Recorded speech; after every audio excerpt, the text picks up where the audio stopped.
Leaders from the BRICS countries, Brazil, Russia, India, China, and South Africa, formally launched a joint international development bank on Tuesday during their annual summit, held this year in the Brazilian city of Fortaleza. Headquartered in Shanghai, the bank will finance infrastructure and sustainability projects in BRICS and other emerging and developing countries. The New Development Bank, as it will be called, will have $100 billion in initial authorized capital at its disposal. The BRICS countries will initially underwrite half that amount, $50 billion, with each putting forward equal contributions of $10 billion. BRICS finance ministers have now been directed to work on modalities for bringing the bank into operation.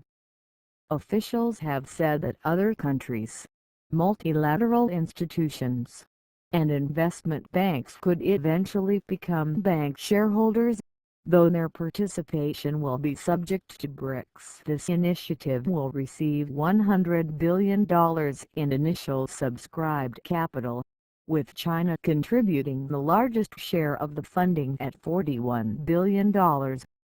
Brazil, Russia, and India will equally provide $18 billion, with South Africa supplying the balance of $5 billion.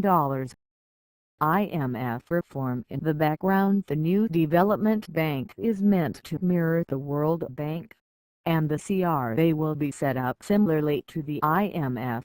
Brazilian Ambassador José Alfredo Graça, Under-Secretary-General for Political Affairs in the Brazilian Foreign Affairs Ministry, told reporters ahead of the meet. The push to launch this new bank has emerged largely from the desire to move away from the long-standing dependence on the IMF and the World Bank, though BRICS leaders have said that this new initiative is meant to supplement existing multilateral institutions. The IMF's policy-setting body, known as the International Monetary and Financial Committee (IMFC), gave the U.S. Congress a year-end deadline to pass these reforms. Otherwise, the IMFC warned, it will push the IMF to develop options for next steps.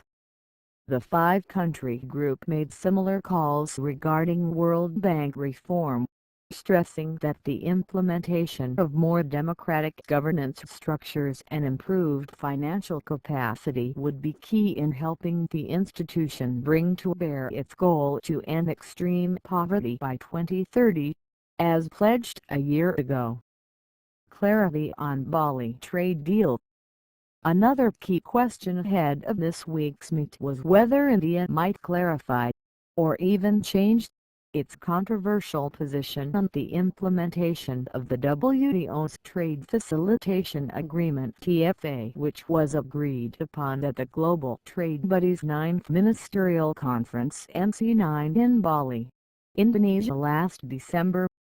In the months since, WTO members have been working to bring the Trade Facilitation Agreement into the organization's legal framework by July 31, so that it can then be ratified by enough members to enter into force by the same date next year.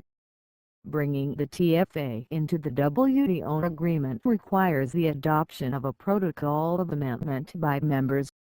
However, the protocol process ran into difficulty in May, after the African group tabled a proposal that would make the deal's implementation provisional, pending the conclusion of the overall Doha round trade negotiations. Thank you for watching. Please like, comment and subscribe.